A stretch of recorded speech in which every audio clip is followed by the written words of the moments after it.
Good morning, everyone, and a very warm welcome to Positive's webinar on the psychology of authentic leadership. So we'll start with some introductions as you're getting settled. My name is Dr. Sinead Devine-French. I'm a psychologist and I'm head of product at Positive Group. I was originally due to be joined by my colleague, Dr. Brian Marion today, but unfortunately Brian is unwell, so we wish him a speedy recovery. And I'm very fortunate to be joined by Jen. So Jen, I'll allow you to introduce yourself. Hi, hello everyone. I'm Dr. Jen Jenkins. I'm a neuropsychologist and also a business psychologist, and I'm client director here at the Positive Group. So today's webinar is on this theme of authentic leadership. A warm welcome back to those of you who joined us for a webinar a few weeks ago, which looked at the psychological impact that coronavirus is having on each and every single one of us. Today's webinar is building on that theme, and what we wanted to do is to provide something for leaders to enable them to support their teams in this really challenging time. So what we know is that we are facing a bit of an unprecedented crisis as a species, and how we lead people, what we do at this time really, really matters. So for those of you who were unable to join the first webinar, I'll just explain a little bit about who Positive are and what we do. So we are a multidisciplinary team. We are very passionate and interested in the science of well-being, and in particular proactive well-being. So we take a very evidence-based approach to what we do. We work with individuals, teams and organizations to help them understand more about the things that they can practically and proactively do to help manage their well-being over time. So I'm going to just start by sharing some slides with you today. Here we go. So, as I said, today's theme is the psychology of authentic leadership. And what we know currently is that the decisions that our leaders are taking are happening at a very fast pace. So decisions that typically would have taken people a number of years are now happening sometimes within a matter of hours. So our leaders need to be able to act in a way that is swift and informed. So today's theme is on authentic and conscious leadership. If we look back over history, what we know is that the decisions that leaders take can have a huge impact on how we handle and how we recover from crises. So those decisions can really exacerbate or mediate the impact that a crisis will have on us. And let's start by looking at some of the challenges that people are experiencing within organizations. So at Positive, we have a team who looks at insights. And they've created a check-in tool that leaders can use with their teams in organizations. And they've been tracking how people have been feeling about the impact of coronavirus since its onset. So my colleague Elle has analyzed hundreds of data points from different organizations. And what the key findings that she's found is that people are struggling with two key things at the moment.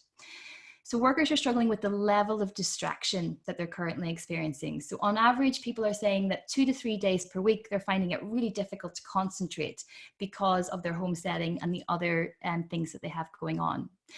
The second thing that they're finding difficult is the level of anxiety that they're experiencing linked to this. So on average, at least 1 day per week, people are feeling anxious, nervous, on edge, or overwhelmed.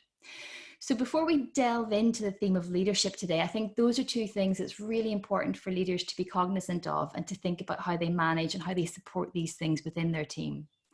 Now, interestingly, what we've done is we've asked people what leaders can do to help support them at this time. And overwhelmingly, the responses have come back around these 4 key themes. So first of all, leaders who are able to manage their own expectations around how people are working at the moment. So people have lots of different competing demands and priorities. So where leaders can be flexible about deadlines and flexible about the way that people work, that could be incredibly helpful. The second thing is asking leaders to set a really good tone from the top around encouraging a good work-life balance. So at the minute, it's really easy to blur that line between home and work life because we're in that same environment. So leaders who set a correct tone from this, it's really helpful for people so they can make that distinction between home and work life. And the last 2 bullet points really come together in this theme of authentic leadership that we're going to be looking at today. So the idea of being transparent, being open, being honest, showing empathy, and communicate. Keep communicating with your team. So before we delve into today's topic, what I'd like you to reflect on is, who do you think of when you think of a great leader? So if you look back over the course of your career, over your life, or leaders from history, who is it that comes to mind when you think of a great leader? And I think one that has received quite universal admiration in recent history is the New Zealand Prime Minister Jacinda Ardern, for her response to the Christchurch shootings. She was able to demonstrate real, authentic, and genuine leadership at that time. So she was open to hearing what people had to say. She took swift, decisive action, but it was very much informed by the context, informed by the people that she worked with. So over the course of our session today, I'd love you to reflect on that person who for you really stands out as a great leader, and think about how some of the psychology that we discuss links up to that person. So can you see this mirrored in their behaviors? Now, many of you have very kindly sent through some questions to help guide the content for today's webinar. So let's delve in by starting with focusing on one of those questions. And a really good question, I think, to start is, what does it mean to be an authentic leader? What are we talking about here? And I suppose if you look at the theme of authenticity, it's always been something we've been interested in since the time of the ancient Greeks in their quest to know ourselves and know ourselves better. Now, if we look at the psychological literature on this, there has been a bit of a resurgence in the interest of authentic leadership as a theme and the importance of it. And I really like this model from Remus Ilias and colleagues, which splits conscious, authentic leadership into 4 key components. First of all, self-awareness. So this is linked to the emotions that we have, leaders who are in tune with and aware of their emotions. Second of all, unbiased processing. And by this, I mean the thoughts that we have. So awareness that the thoughts that we have can sometimes be biased. So the ability to take another look at things, the ability to bring on board different perspectives and hear from different people. Thirdly, authentic behaviors. So are we acting in the same way as we are messaging? Are we acting in accordance with our purpose and values? What are our behaviors? So leaders that are able to match this up demonstrate this lovely, authentic leadership. And fourthly, and really importantly, relationships. So are leaders being authentic in how they interact with people, how they communicate, how they message? And that's incredibly important as a leadership style. And I suppose before we delve into more of the science here, I think it's important to caveat this theme of conscious, authentic leadership. So it is a positive leadership style, but what I want to draw attention to is it's not about unbridled positivity. It's not about just expecting everything to turn out well and to work in the way that we want them to. Authentic, conscious leadership is about awareness of the challenges, awareness of the context, and working towards the best possible outcome. So knowing what actions we need to take to get towards the best possible outcome. Now, Jen, so far I've been kind of taking quite a scientific approach to thinking about this theme, but how do positive define conscious, authentic leadership? So the positive definition, not surprisingly, links very much to psychologically informed leadership. And I think, you know, we're very fortunate now. We have a wealth of evidence behind all of this. So we've learned so much in the last 20 to 30 years through neuroimaging. There have been so many randomized controlled trials, particularly in the area of CBT. But we've got a solid evidence base from clinical psychology, from social psychology and neuroscience that really underpins everything that we believe to be true about what this conscious, authentic leadership actually is. And I think that piece around the authentic and being conscious about it is really important. So that self-awareness, what are you messaging? What are you putting out there in the world? And is it what you intend? So I think really it's about a combination of your self-awareness, awareness of others, but also your emotional literacy. So how keyed in you are to your own emotional state and aware of the impact that's having on everything you say and everything you do. And I think it's probably useful to look at some models here of how the brain works. And one of the models that we look at is described by Daniel Kahneman beautifully, and also many other psychologists. He's actually a Nobel Prize winning psychologist. He won the Nobel Prize for economics. He was actually looking at the role emotions play in decision making. And I think, for a lot of people, it came as a bit of a surprise. We like to think that we're rational, logical human beings and that emotions are something to be kept out of decision making. But actually what we know is that that's simply not the case. We need our emotions to actually inform our rational brain. So the model that Kahneman describes, and many of you I know will have read the book Thinking Fast and Slow, and he describes these two systems in the brain. So system 1, system 2. System 1, that's our fast, unconscious, automatic processing. It's what we do, it's what we use every day to make quick decisions. So, if I ask you for the capital city of France, you instantly know it's Paris. You don't have to consciously think about it. The answer is just there. The same way that if I give you a simple maths problem to solve, like 2 + 2, the answer is just there. So it's fast, it's unconscious, it's automatic. System 2, on the other hand, is very slow, effortful, and deliberate. And it's when we engage with our conscious brain. It's a lot more reliable than the error-prone system 1, but it also has its vulnerabilities. It's not always right. The interesting thing to recognize is that we probably spend about 95% of our time in system 1, in that fast automatic system. System 2 is very energy hungry. So it's a cognitive efficiency, if you like, to stay cruising along in system 1. And for the most part, that works out pretty well for us. But every now and again, we make decisions based on the obvious answer that system 1 throws up to us, but that may not be the right answer. And that's because system 1 is basically made up of all of your life's experiences. So how you were brought up, your schooling, your beliefs, whether you have a religion or not. It's the seat of all our biases, our stereotypes, prejudices. But we're unaware of this. System 2, our clever brain, is unaware of being informed by this vast system 1. So we need to bring this into our conscious awareness and actually activate that system 2, the effortful, deliberate brain, because that's where we're much more likely to access, really good quality thinking, but also it opens us up to other people's opinions. Recognizing that my system 1 is inevitably different to every other person's system 1 on the planet, because we've all had different experiences. So I think the conscious leader is very much aware of this secret author, actually, is how we often refer to system 1, because it's secretly giving the information to system 2 without it knowing that that's where it got the answer from.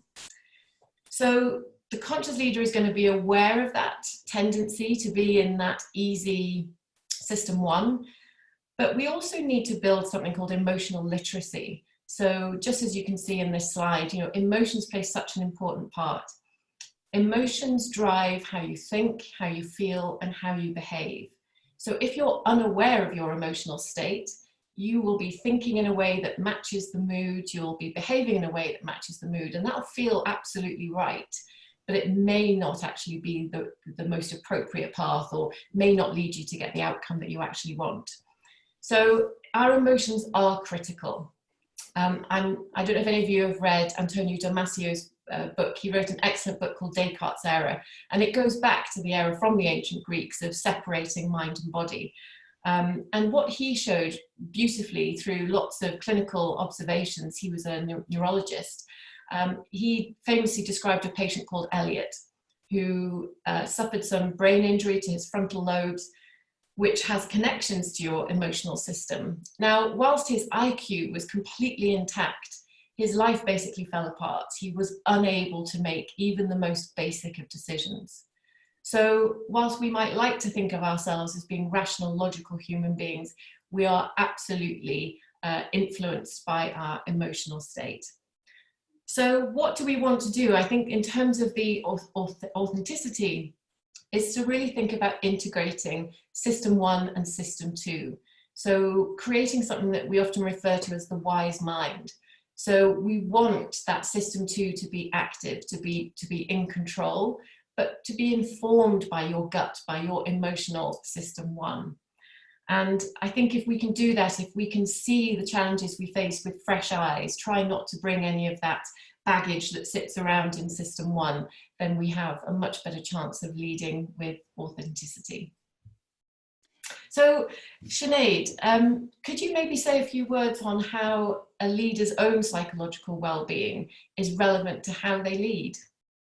Absolutely, Jen. And I think just to follow up on your point, where with authentic leadership, what we want is people to be informed by their kind of gut instinct, their system one, but also that ability to bring on board system two and the rational thinking mind.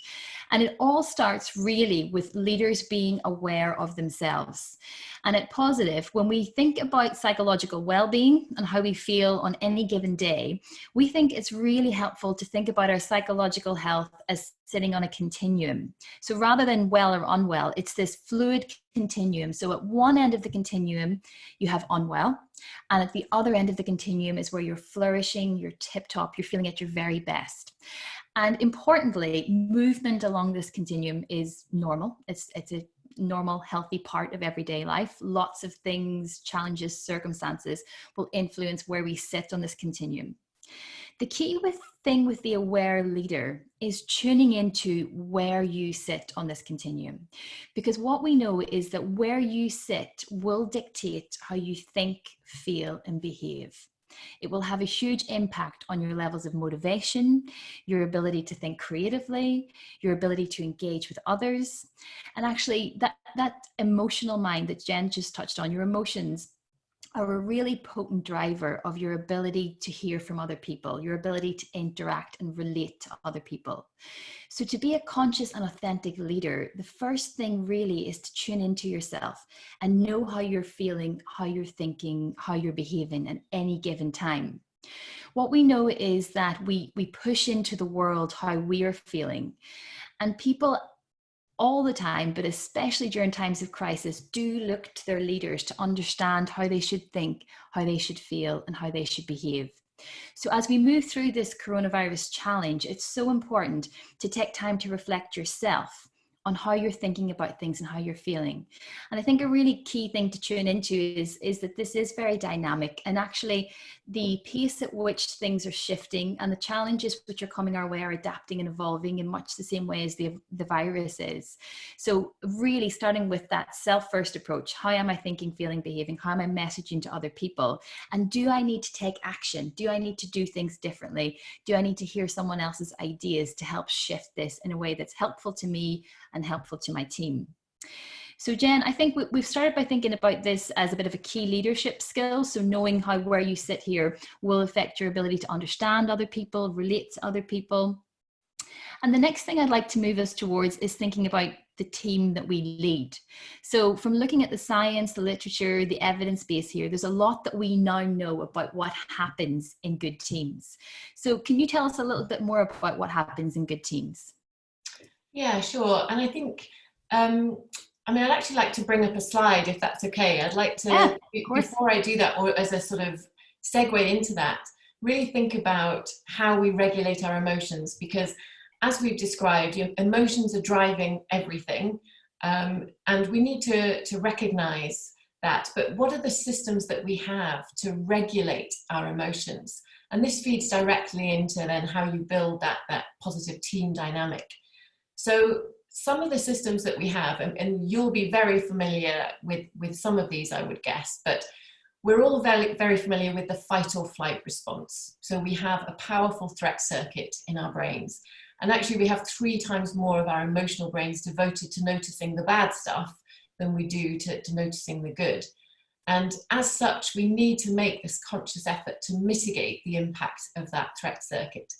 And, it's fine when that threat circuit activates, it's designed to get us out of trouble, but we also need to be able to switch it off. And some of the other circuits we have, so we've got our hedonic circuit there, that's all about drive, motivation, getting results. And a lot of organizations, I think, rely heavily on that hedonic circuit to motivate people. That's the carrot. It's all about winning.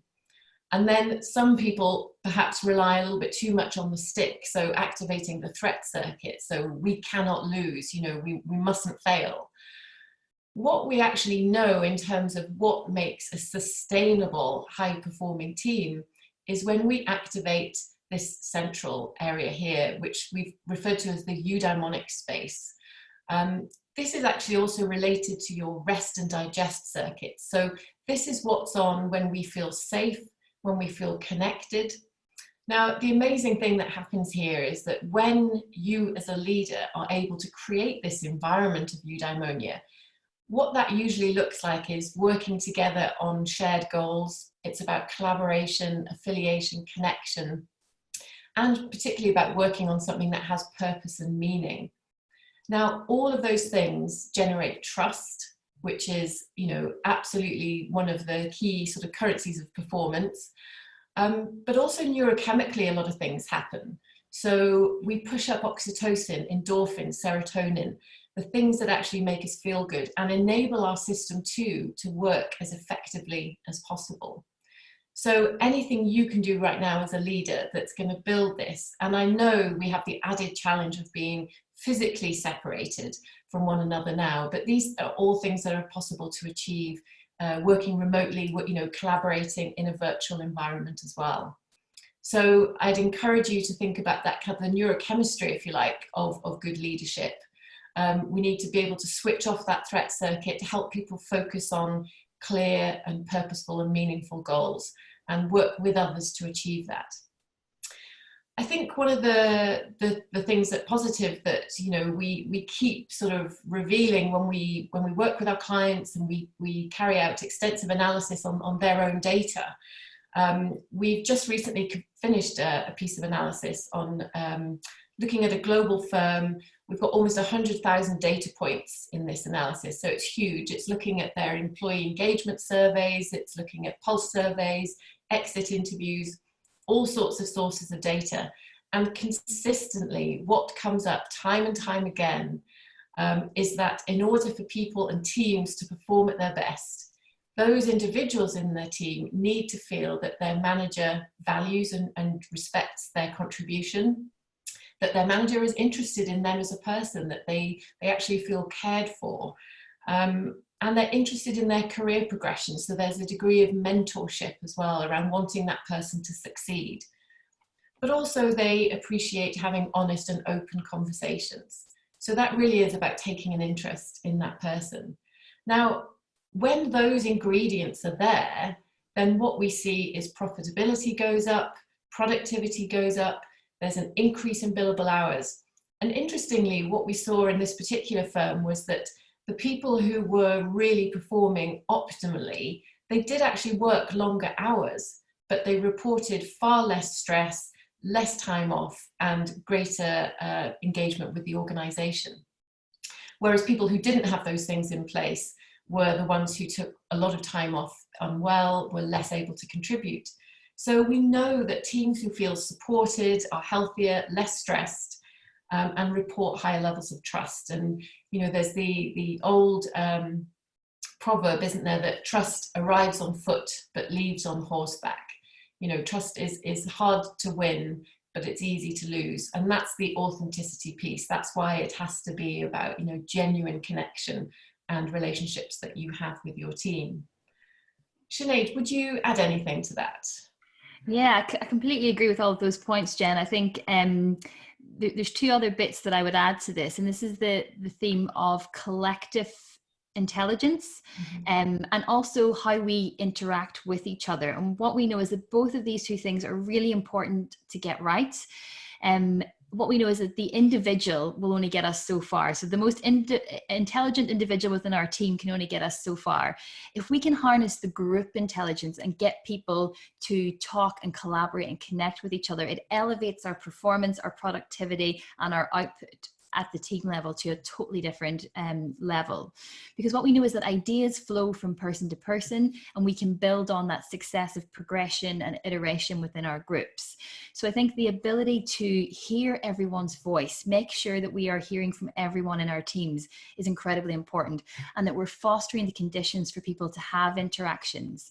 And I don't know if any of you have tried the Peter Skillman challenge, where groups of people are asked to build a tower from some spaghetti, a marshmallow, and some tape, and they have to make the tallest standing structure that they can, with the marshmallow on top. Now, what's really interesting about this challenge, and you can look it up, is that young children, kindergartners, frequently outperform CEOs, lawyers, business school graduates. And it's because of their ability to talk to each other, to communicate. So they launch into the task and they keep working together, and they learn from their mistakes and they keep moving forward. So I think within our teams, if we can create the conditions for people to share ideas, for them to frequently interact with each other and in ways that work for them. And I think what's very important in the current circumstances is that we don't lose that. So we think about how virtually we harness that collective intelligence, how we create and foster the conditions and the environment for people to work from distance in ways that enable them to bring their collective group intelligence, to iterate, to build on, to keep moving forward and progressing.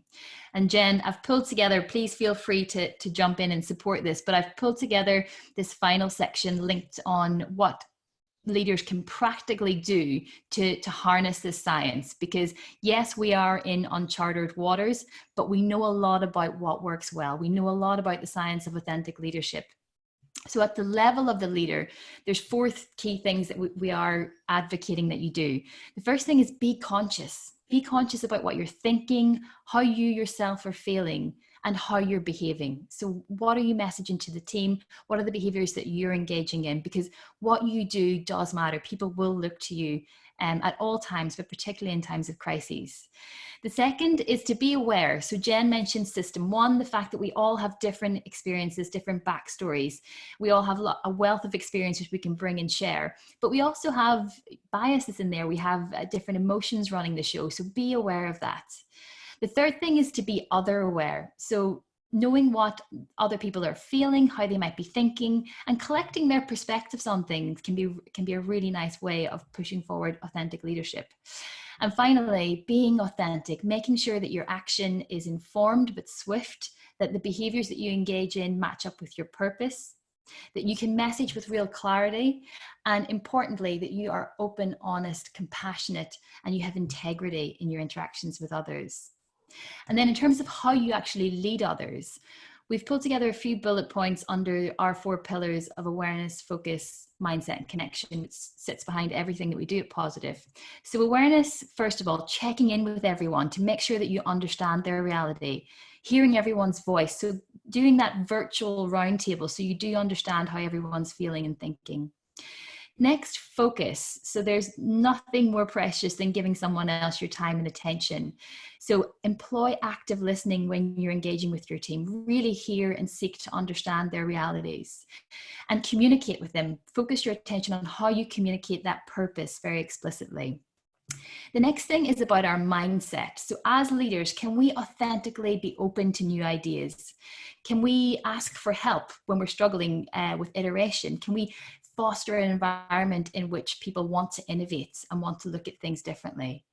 And finally, connection. So messaging, as Jen mentioned, that you care about your team is so, so important. So if you can create opportunities for whole team interaction, if you can build warmth, trust, curiosity, and positivity into your actions, that really helps to lead others through these uncertain times. But it really helps promote this idea of authentic and conscious leadership.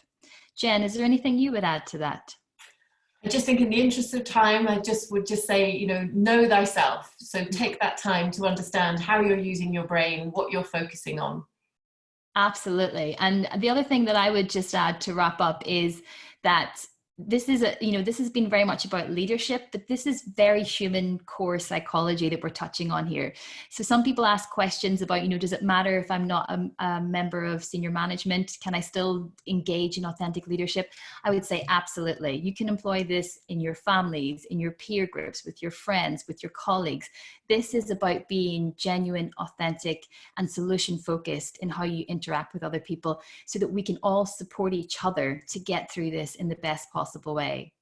So we've had a very brief run through of this science. If you're interested in the work that we do and you'd like to find out a little bit more, you can check out our podcast, which looks at some real life stories of resilience. And we've had some really nice feedback on that since our last webinar.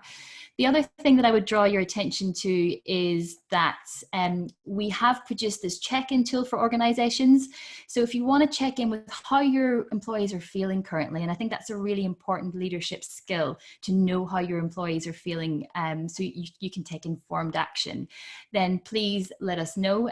You can find out more about our insights and the work that we do there.